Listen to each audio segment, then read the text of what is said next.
All right, so this is Ed Crowe. Thanks for coming on. It's 12:59. I'll ramble on for a minute here before we really get started. But appreciate you attending today. We're going to go over the Inflation Reduction Act. We're not going to get into all the details about the act itself. It's massive, but we're going to more focus on the things that affects us as agents, and just some now, some in the future. So we'll go over those. We'll talk about the Act, changes to Medicare, the major categories of changes that I have listed there, a couple areas where you can access more detail on this information if you'd like, and just a couple things. Remember, we record all our webinars, so if you want to watch them, you can watch them on our YouTube channel. You can either Google YouTube Crowe and Associates, or you can just put in the URL at Crowe Medicare. And watch them. You can subscribe to the channel if you want to see when new videos are put up. Other thing is, if you have questions, please send them into the webinar. I'll answer them at the end, so don't think I'm ignoring your question. Once we get done, I'll try to answer them, I should say. This webinar, like most of them, will run about 20 minutes maybe. They're fairly short. I always say that I don't think anybody wants to hear me talk longer than that, so that's what we'll do. So, having said that, I think I'll get us started here. So again, we're going to, as I already mentioned, what we're going to talk about on the presentation today, but a couple things on those websites. So irs.gov, I gave you the URL there. You can just type that in. That has the full act if you want ever really were super bored and wanted to read the whole thing. It covers a ton of categories and various items. I think the more applicable or more probably efficient way to go is the congress.gov. So if you go to congress.gov, at the top left, they'll have the top 10 viewed bills, and the Inflation Reduction Act is like the fourth one. You can click on it, and it'll give you the whole act, but there's tabs on there where you can just see a summary they made, which just talks about the highlights. Because if you look at the whole bill, it's crazy to look at how much is in it and how big it is, and I don't even understand half of it. So for somebody who thinks at my level, I go to the highlights section. So having said that, let's get into it.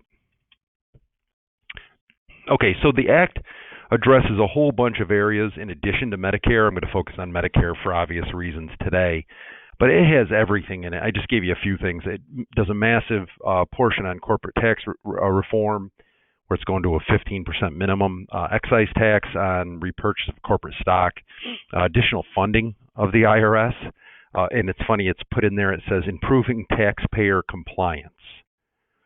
So I guess let's interpret that as meaning they're going to make the customer service better when we call in, where somebody will actually answer the phone. But that's not really what that means. But then it gets into the Medicare stuff. So talks about prescription drug pricing reform. There's 5 parts to that drug reform, applicable to Medicare Advantage plans as well. So negotiating prices, inflation rebates, adjustments to the max out-of-pocket, and I'm going to give you the details on all of these. Enhanced federal anti-kickback, and then miscellaneous section. So. And we've had a bunch of new people come on. Don't worry, we record this. If you've registered for the webinar, even if you don't attend, you'll get the recording, or you can watch it on YouTube. And if you have questions, just send them in, and I will answer them, or try to answer them at the end for you. Okay, so the way the bill is listed, it says there are improvements that it puts in place on Part D of Medicare. The one we're probably most familiar with is the insulin cap of $35 per month. That's enacted in 2023, so that is active. It's a more official version of what had been put in place by the prior administration a few years earlier. Now it's just an act, a bill, so to speak. So it does cap insulins at $35 a month. They're not subject to the donut hole or deductibles or anything such as that. It's just straight up $35. What's different is they have to be insulins that are on an approved list, and this doesn't include everything. It does have your basics, your Humalogs and Novolog and stuff like that. It has them listed by dosage, so there can be instances where you have a common one like a Humalog where it's a dosage that isn't covered. There's an official list for that. We have sent it out in the past. I think we have a blog on it too. Maybe I can drum up that blog figure out where it is, and we can include that, and then you can access that list for 2023. Notably absent from that list are the really popular insulin type drugs now that you see all the time. Those are the ones that aren't truly insulin. They tend to be used in some cases for people who are pre-diabetic, and they're really expensive. That's what they have in common. Tahito, Tresiba, Victoza, Januvia, Ozempic with its really catchy song they play on TV, which I think is just a remade version of a song they must have paid a fortune to get. But none of those will be subject to the $35 cap. So, and this is applicable both to D and B drugs, I might add. I forgot to put that in there. So that means if you have an insulin pump, which the insulin that goes through a pump, which is a Part B, as in boy benefit, is also subject to the cap as well. Okay, so we know that part. So additional things that it does, it gives people access to adult vaccines, popular adult vaccines, without cost share in 2023. The best example of this, I think, subjective, but in my opinion, is Shingrix. Obviously, that's the shingles vaccine. But there's others it covers. COVID-19, for example, influenza are some examples, Hep B. So there's a list of those, and it will make it so they cost nothing. This is important, especially the Shingrix, because if most of you have probably experienced, you put somebody on a drug plan, they don't mention anything about Shingrix to you. And they're on all generic drugs, so they never hit their deductible on their drug plan, but lo and behold, they take Shingrix and they call you complaining because they had to pay $140 or $150 for Shingrix. Well, that's because it's name brand and it's hitting their deductible. So those days are gone.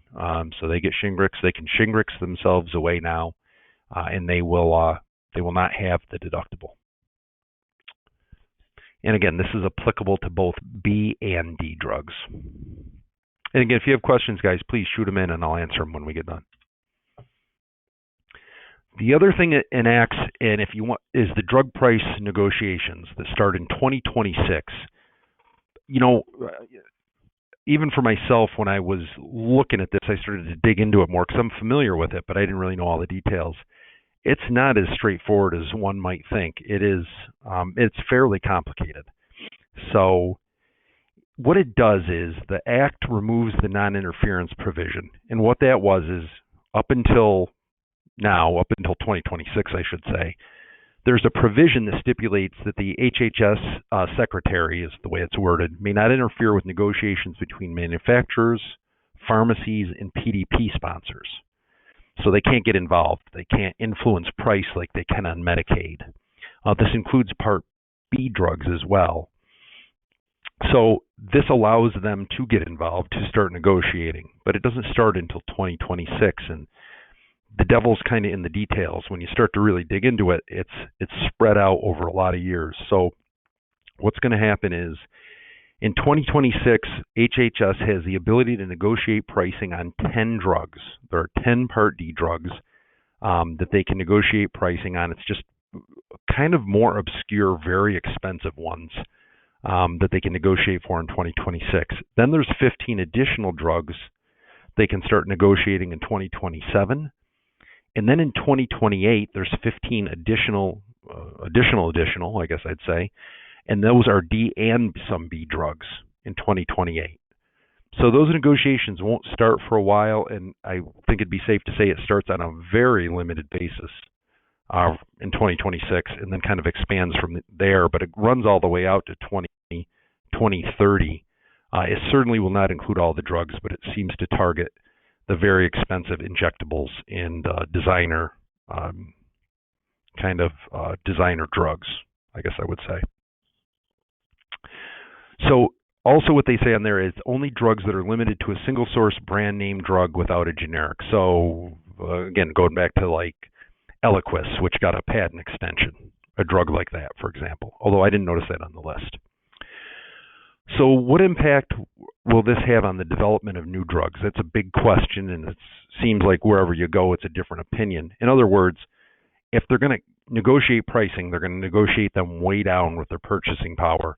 Will this, kind of dampen the appetite for companies to do research and develop all these drugs they're developing? And the opinions go from modestly, nobody says it won't at all, but it goes from some people saying it'll just modestly reduce that to other people feeling it will be severe, the impact it will have, and that companies no longer will be willing to put in the R&D cost to come up with all these new drugs. I guess time will tell is the only thing I can say, but it obviously won't have much of an impact in the first couple of years.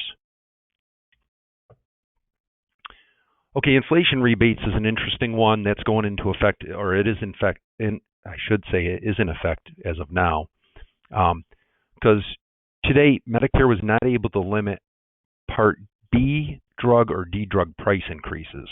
So what the Act requires starting now is it requires the manufacturers to pay a rebate to the government, and what that's based on is if the price of the drug goes up faster than the rate of inflation, then the manufacturer has to pay the difference per person for that difference between the increase in the price and inflation. They have to pay the difference in the form of a rebate to Medicare themselves. It did mention in there what that money would be used for. Quite frankly, I didn't pay a lot of attention because I just don't put a lot of stock in that, but they said it was going to a couple different funds for Medicare. But again, but that's what it said.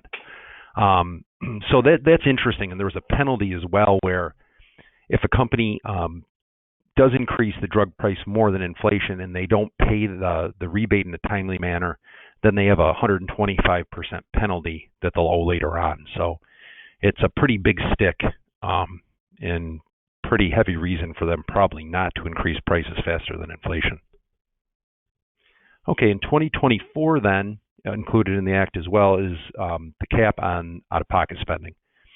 So the way that works is right now, obviously, if somebody goes to the catastrophic threshold on their drug plan, they're at 5% coinsurance. This is going to eliminate that in 2024. So that 5% will go away. So essentially, if you do the math based on what the deductible will be and things such as that, it'll more or less put a cap on costs in 2024 of about $3,250 for a person on a drug plan. The $2,000 cap that we all talk about and hear about is coming in 2025, and that is a hard cap, simply saying the person, regardless of cost share, can't spend more than $2,000 in a given year out of pocket if they're on a drug plan, a Part D drug plan, or a drug plan built into a Medicare Advantage plan. What will this do if we just focus specifically on standalone Part D drug plans? What will this do to the amount of them being offered? I don't know. I have my guesses for sure. Time will tell, however. And also, how will it impact cost structures within Advantage plans and impact, what the Advantage plans look like? Again, I have my guesses, but I really wouldn't say at this point because I can't tell. Okay, we'll hit expansion for Part D low-income subsidies in 2024. This is obviously important. Right now, there's federal minimum levels allowed for income. So states can't go, certainly some states are much higher, but states can't go below income requirements, so they can't lower them more than the federal minimum. And many states out there are at the federal minimum, so they can't go any lower. Some states, such as Connecticut, for example, is much higher. So these really won't have any bearing on Connecticut, but in many states it does. So, as I said, some states are well above that level. So currently, for full LIS for incomes up to 135% of the poverty level. So you can make up to 135.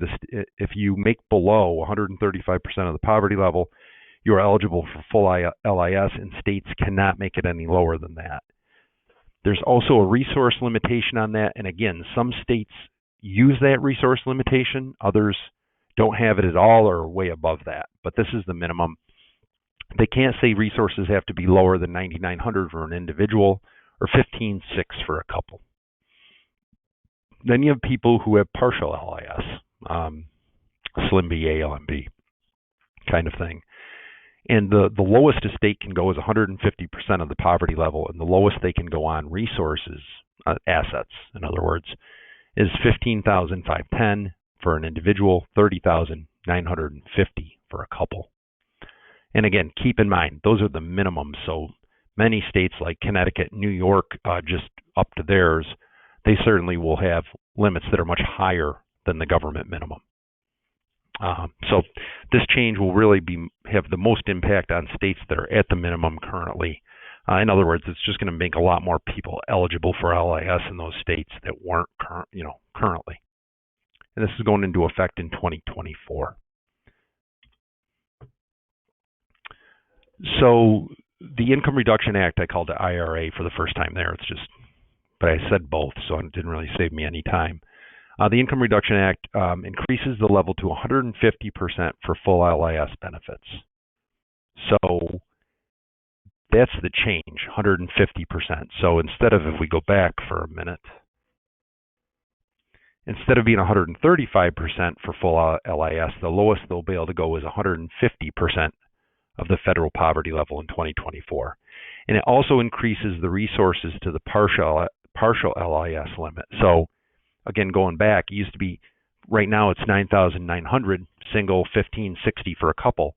The lowest they're going to be able to go for full LIS will be what was the partial, the 15,500 and the 30,950 will be the lowest they can have the requirement in those states now to get full LIS. So that'll be enacted in 2024. This is similar but different from the Medicaid redetermination. I think we're going to do a webinar on that next week. Medicare redetermination is part of a different act. That was part of the Coronavirus Response Act. And what that's going to do is it's going to end Medicaid's continuous enrollment guarantee. So in other words, once COVID came around and people were losing their jobs and things such as that and going on Medicaid, instead of them needing to go through a redetermination every year, there was basically a 3-year kind of period where nobody was checking their eligibility. So that the act stops states from conducting eligibility redeterminations. So again, I'm at Crowe, I lose my job. When COVID came around, I don't have income, so suddenly I qualify for some kind of help, whether it be, LIS, MSP, Medicaid, whatever it is. But then, a month later, I get a job. I no longer should qualify for Medicaid, but they can't do redeterminations to kick me off. So I've been on for 3 years now, even though I've been working most of that time and shouldn't have been eligible. So what this is going to do is it removes that restriction now. So as of April 1st, in a day or two here, I forgot how many days are in March, I guess.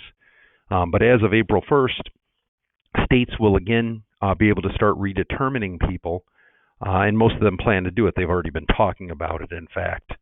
So just to give you an idea of the impact this could have, currently, and this number is kind of shocking, there are about 91 million people on Medicaid currently. 20 million enrolled in the last 2 years. So when you think about that, states have the ability to start redetermining as of April 1, 2023. The estimate, and I guarantee you this is incredibly low. The estimate is there's 9 million people right now getting Medicaid that no longer qualify simply because they haven't been through a redetermination. So those people will have to go through one, and they'll be losing potentially their status. As a result, when you lose help or lose Medicaid, it creates an SEP. So those on Medicare, when they lose it, it'll create an SEP for us as agents, and it's an opportunity to change somebody's plan and write new business. I'm not sure, it's different in every given state as to the timing and the veracity they're going to go after these people as far as redetermining them. I'm sure some states will jump on it immediately. Others might take a long time or might not do it at all, I guess, if they've got a lot of spare money hanging around and they're not worried about the budget. But regardless, when it happens, a lot of people will have a change in status. It is an SEP for us, and we can write, it'll give us an opportunity to write a new business. That's all I had. Quick and easy. Just wanted to go over the act and how it affects us as agents and when we're working with people. If you have any questions, I'm going to answer them now for you. Remember, the recordings are on YouTube at Crowe Medicare. We are going to have a Zoom meeting tomorrow. Just really briefly, I wanted to mention. Different format for the Zoom meeting. I leave it open so it's more, we can have more back and forth and dialogue. I'll hit a couple topics for the heck of it. But then really we'll be there just to answer any questions people have. The only thing I'd ask on the Zoom meeting is just when you're not asking a question, don't forget to mute yourself when you're on the Zoom meeting. But we're going to talk about a couple things. I'm going to go over marketing money requests. That means, if you're looking to write a specific carrier, we often do have marketing money from them available. You just have to make a business case. Let us know what you're going to spend money on. I'll talk to you about how much you need to write for what we give you from that carrier, and you can, you can request money, co-op money. During a pre-AEP, this is available, but we have carriers that have money to us right now, in fact, specific ones. But this would be in addition to our $500 a month lead program we do. So you can still get the $500 a month for us, but this would be a one-off, kind of bigger amounts, where you are making a case where you're going to spend money on for marketing and what carrier specifically you're going to write, and we'll get you some funding from them to help you. Basically, always bring cases to me like that. It doesn't hurt to ask. We want you to write business.